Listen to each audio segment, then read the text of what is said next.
Hi everybody, welcome back to another video. I've been roped into doing this one again. No luck. Somebody wants to try the camera. So today we have got a previous supply car by ourselves.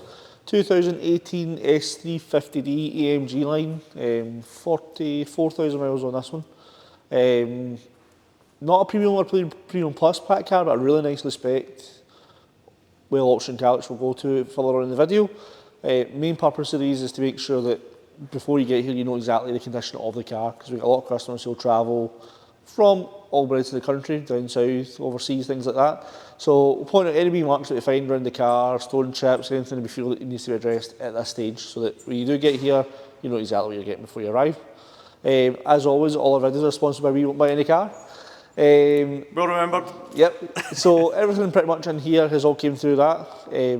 Actually everything here has came through that. So we won't buy any car, we might buy your car, so send the details into the website, we'll price it up, and whatever we do value the car at is a genuine offer for the car, it's not an indication of what you might get for it. So, shall we get them started? Absolutely. Where would you like me? Right at the front end. No problem. Surprisingly, it's a really clean car. There's not really, I don't think there is any stone chips on it that I can see. Which for one of these is quite, they're a motorway muncher, that's really what they're for. Couple of wee stone chip just there. Light lenses again, a couple of wee ones, but nothing really, nothing major by any means. As you say, Spencer, a car like this normally spends the majority of its life at 70 miles an hour cruising on the motorway. Yeah. Where you'd like to think you're going to pick up a wee bit of commensurate wear and tear along the front. Okay, another wee one there, a couple right down the very, very bottom of the bumper, but yeah, I don't think this car's done many motor miles by the looks of it. All bright works nice and clean as well, which if not being maintained or washed properly, this will go all tarnished, which you wouldn't think it would, but unfortunately it does. And it makes them look quite tired quite quickly when the bright work doesn't pop like that. Yeah, and it's the main thing on the front end because it's such a big grille. So it's the first thing you're going to see this is behind you is that big Mercedes grille. If it's all tarnished, it's and most people black it out, which again, not an S-Class, not a type of car for it. Absolutely not, absolutely not. Right, front alloy wheel on this one. So just before we start poking around the wheel, Spencer, this is due down to the wheel specialist in Cumbernauld next week. Because all the wheels have got small marks on them. Yep. Not major damage, but just they've all kissed a little curb at some point. Which we've all been there, we've all done it.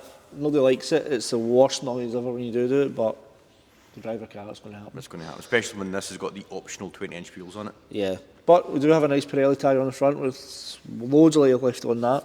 It is also an all-season tyre, so best of both worlds. Don't worry about that. Handy. And down the side, we'll see if there's any dings or dents worth noting. There is a tiny little one there, just in the rear quarter. So we'll get addressed. Other than that, no, just that one wee ding there. Have a look.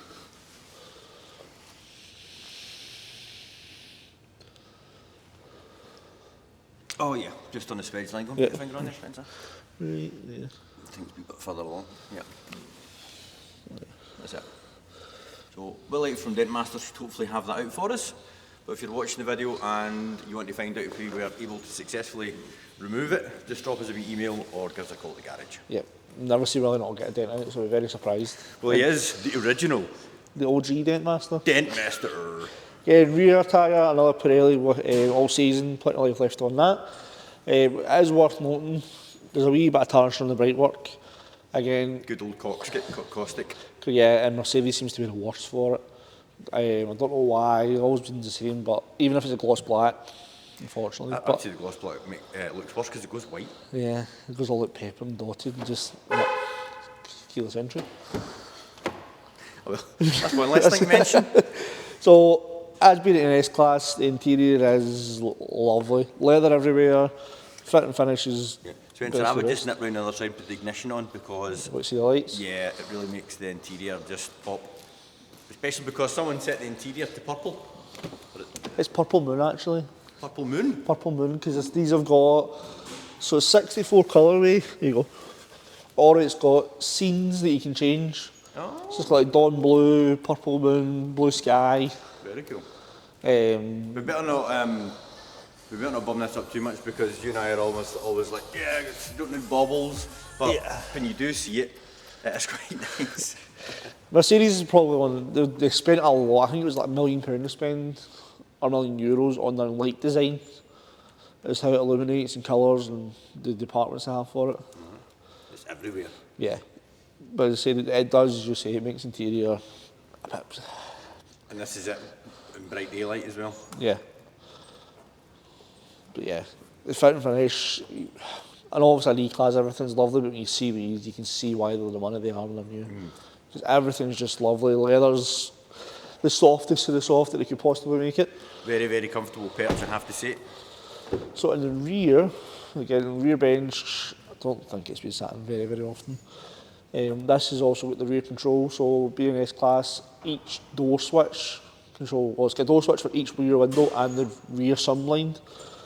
So if you don't want, the door switches. Yep, so if you don't want the sunlight just in the back half, you can pull the blind across. I don't know why you can put the passenger or driver, both windows down, but you've got it. Can you imagine the argument that's going to cause with the kids in the back? Oh, there must be a button to turn that on. There has to be a button for that. If ever there had to be a car with an isolation facility, for the back, it's definitely one of these. Oh yeah, definitely. Power tailgate, as you'd expect. And a ginormous boot where you fit absolutely everything in it. Oh, losing focus, there we go.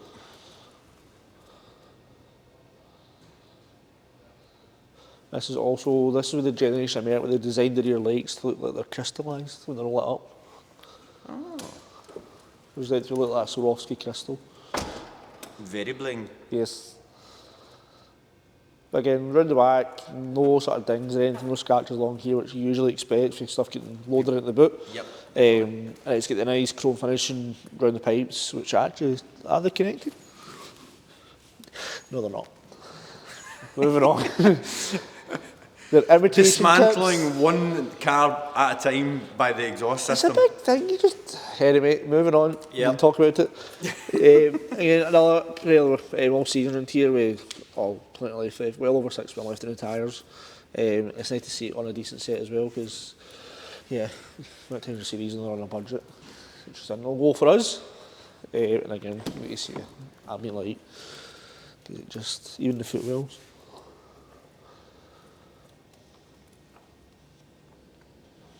And it's got heated rear seats. Oh, heated rear perches. Oh, yeah, that's right. I always forget. Merck put the heated seat button on the door card. Yep. They've done that for years in their seat controls. Down the driver's side, yeah, don't see any wee dings to report.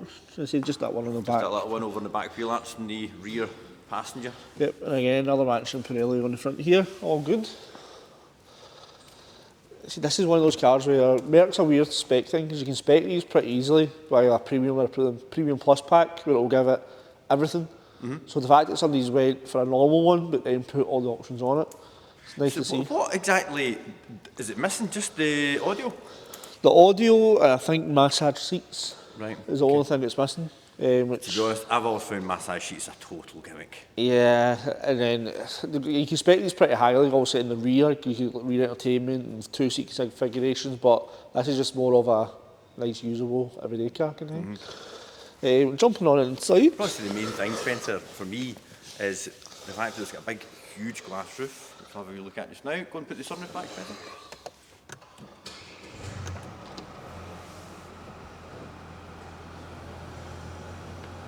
We missed something as well. What's that? The rear vanity mirrors up the ceiling. Rear vanity mirrors? Yeah. So if you want to check yourself out, you have your mirrors in the back. So this being an 18 plate model, it gets a nicer newer steering wheel. So this is where they sort of, before they switch fully to the haptic, where you get wee touch panels which control, the right side controls this screen, so you can change your map and everything. And then I quite like this, so the left hand side controls that screen, so you don't actually have to look down, because that gets quite annoying where there's buttons upon buttons. Wireless charger inside the armrest, which opens both ways, which is quite nifty. The armrest opens both ways? So if you're the driver, opens that way. If you're the passenger, opens that way.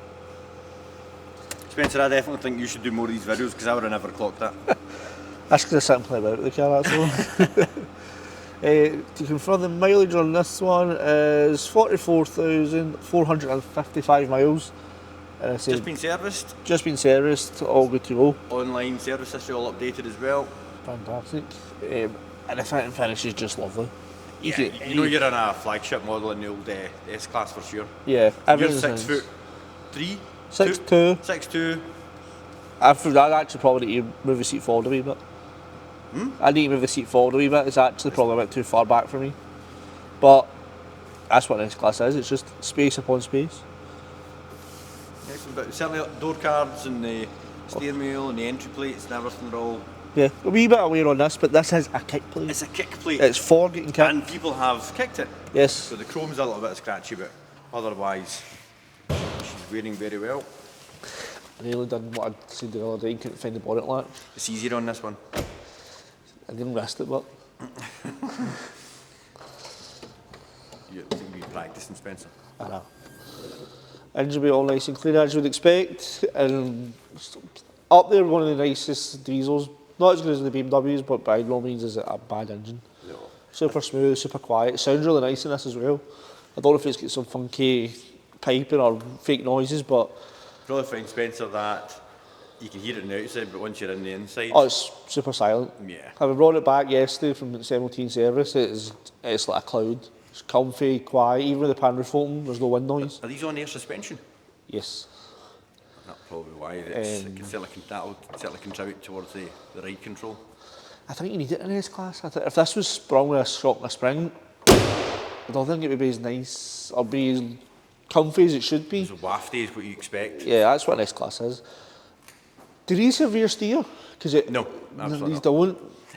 I'm saying that as if with total authority. I would suggest not, especially not at that age. It's something you need to look into because the way, especially in the yard and here you're moving it about, it moves like a C-Class. For the size of it, doesn't seem as if it doesn't seem big by any means. Well, after the video, we'll turn the steering wheel and see the back wheels turn, and we'll not be long in finding out. I'll sort it out, yeah. But yeah, absolutely love the car. If somebody that's wanting the ultimate sort of luxury saloon, an S-Class has done it for years. I'm going to say this, right, and you know that we're both BMW fans. I think I'd take that over a 7 Series. Yeah, I agree. A 7 Series has always tried to be this, but it still has the BMW driverness of it, but it's not as soft and lofty, which in something like this is what you want. You don't need to feel... It doesn't need to be a sporty car, whereas the 7 Series always tries to be slight. Yeah. That was its whole selling point, is it's the sporty one, but that's not what they're for. Absolutely not. But No, yeah. albeit an S65 would be a bit of a laugh, but for me, these big things, 45 to the gallon, doing 800 mile on a tank across the continent. Super torquey, smooth. I mean, that's just jump in it, go, and put 1,000 miles on it, you'll get out it and be absolutely fine on the end. Super fresh. Yep. You know, any other questions you need, guys, give us a wee shout. Always happy to help, especially finance quotes, part exchanges, anything like that. Yeah, hopefully this wasn't too bad a video. You've done spot on. Getting there. I shouldn't say that because that means I need to do more of them. But That's exactly what I'm thinking. yeah, we'll see. No, thank you very much. And yeah, anything at all, just give us a wee shout. Always happy to help. See you next one.